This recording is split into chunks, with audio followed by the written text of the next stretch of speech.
Flappy was in the kitchen. It was a big kitchen, a very big kitchen. The pots were big, the pans were big, the spoons were big too. Flappy was making something special, something delicious. It was catfish deluxe. The whole kitchen smelled like yummy fish and secret spices. This was not just any catfish. Oh no, this was the best catfish in the whole wide world. It had to be perfect. Flappy hummed a little tune while stirring the giant pot. The tune was about a fish who learned to tap dance. It was a silly tune, but it made the catfish taste even better. The Catfish Deluxe was for the next town over, the town of Grumbleburg. The people of Grumbleburg loved catfish. They talked about it all day. They dreamed about it all night. They were waiting for Flappy's famous dish. Flappy looked at the huge containers of food. There was so much Catfish Deluxe. The containers were stacked high, almost touching the ceiling. It was a mountain of fishy goodness, a delicious, steaming, wonderful mountain. Flappy smiled a big, proud smile. This was going to make a lot of people very, very happy. It was a big job, but a happy job. But then Flappy had a problem. A big problem. A very, very big problem. The delivery van was outside. It was a nice van, a big van. But Flappy could not drive the van. Not today. Flappy had to stay and make more sauce. The sauce was very important. You can't have Catfish Deluxe without the special sauce. And Flappy was all alone. There was nobody else to help. Who would drive the van? Who would take the catfish to Grumbleburg? The catfish was getting cold. This was a disaster. A fishy, saucy disaster. Flappy started to flap. Flappy looked at the food. Then Flappy looked out the window. Then Flappy looked at the food again. What to do? What to do? Flappy needed help. Fast help. Super duper fast help. The people of Grumbleburg were counting on Flappy. They needed their catfish. This was a real pickle, a real fishy pickle. Flappy paced back and forth, flapping and thinking. The clock on the wall went tick-tock, tick-tock. It was a very loud clock. It sounded like it was saying, hurry up, hurry up. Flappy needed a hero, a delivery hero. Flappy ran to the door. Flappy opened the door. Flappy shouted a very silly phrase. It was a super secret, extra special emergency phrase. Flappy shouted, wiggle waggle wampus, my fish needs a bus. It was the only thing to do. When you have a fish emergency, you have to say the magic words. Maybe they weren't magic, but they were very loud. And they were very, very silly. Flappy shouted it again, just in case. Wiggle waggle wampus, my fish needs a bus. The words echoed down the empty street. It was a hopeful, wiggly, waggly shout into the big, wide world. Just then, a teenager on a scooter zoomed by. He was a pizza delivery boy. His name was Leo. He heard the silly shout. He stopped his scooter. He saw Flappy flapping by the door. Leo was very good at delivering things. He delivered pizzas all the time. Hot pizzas, cheesy pizzas, pizzas with pineapple even. Delivering catfish couldn't be that different, right? He walked up to Flappy. Did you say something about a bus?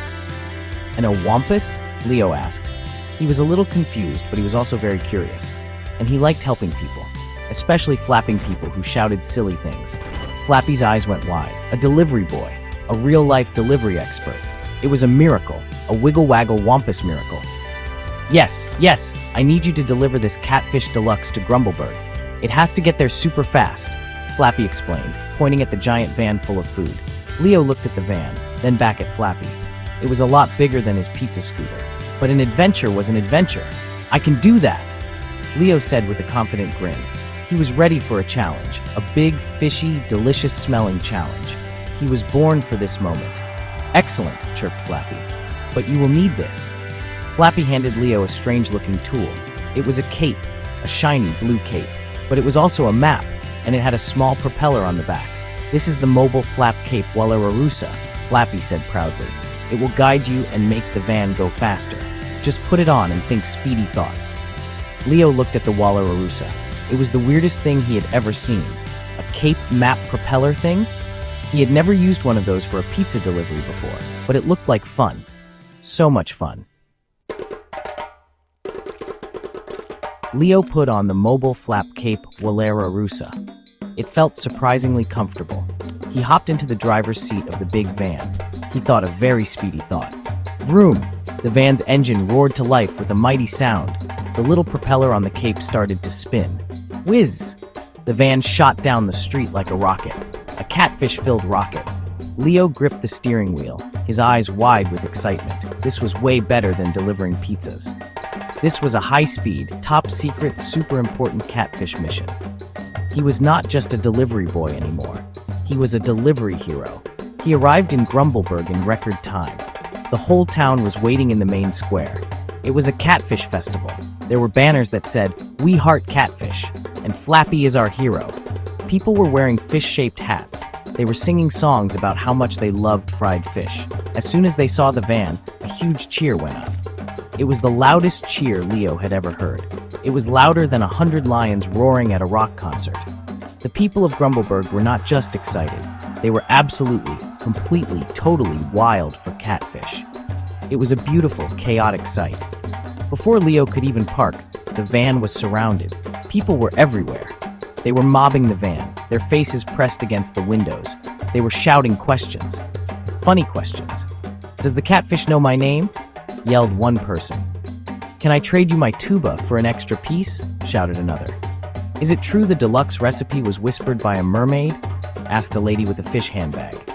Leo was laughing so hard he could barely breathe. It was chaos. Wonderful, happy, hungry chaos. He had never seen people so excited about food before. In the middle of all the excitement and happy shouting, Leo tried to open the van doors. He was pushed and pulled by the friendly, eager crowd. Everyone wanted to be the first to get a sniff of the famous Catfish Deluxe. He handed out the containers as fast as he could. The people of Grumbleburg were so happy. They were dancing and eating. In all the commotion, the mobile flap cape Wallaroosa slipped off Leo's shoulders. It was a shiny blue blur that disappeared into the sea of happy, dancing people. Leo didn't even notice. He was too busy being a catfish hero. Finally, the last container of Catfish Deluxe was delivered. The people of Grumbleburg were happy. Leo was happy. It was a successful mission. He waved goodbye to the cheering town and started the journey back to Flappy's place. He felt proud. He had done a good job. He drove the van back, humming the tap-dancing fish tune he had heard Flappy humming earlier. The van felt much lighter now, and much less fishy. The drive back was calm and quiet, very different from the wild ride to Grumbleburg. He couldn't wait to tell Flappy all about it. When Leo pulled up to Flappy's kitchen, he got a surprise. A big surprise. The delivery van was already there. It was parked neatly in its spot. But how? He was driving the van. He looked at the van he was in, then at the van that was parked. They were identical. He blinked. Was he seeing double? He got out and looked closer. It was all very strange. He walked toward the kitchen door, scratching his head in confusion. Maybe the Wallaroosa had a secret twin van feature he didn't know about. It was a very mysterious cape, after all. Leo walked inside. Flappy was there, cleaning the giant pot, and standing next to Flappy was someone new. It was a tall, lanky bird wearing a fez. "Leo, you're back!" Flappy chirped happily. "Great job. Grumbleburg is very happy. This is my friend, Stanley." Leo was about to ask about the two vans and the missing Wallaroosa when Stanley spoke. Stanley looked at Leo with a very serious expression on his face. He cleared his throat. Then he said, in a very loud and very random voice, "The moon is made of cheese, but my uncle is a bicycle." Leo stared at Stanley. Flappy just giggled. The mystery of the two vans and the lost Wallaroosa suddenly didn't seem so important anymore. A bicycle, uncle? That was much funnier. Leo started to laugh. Flappy laughed. Even Stanley cracked a small, mysterious smile. The Catfish Deluxe was delivered. The town was happy, and everyone was having a good laugh. It didn't matter that a magical cape was lost or that there was a confusing van situation. All that mattered was that the adventure had a happy, silly, and slightly confusing ending. It was a perfect day.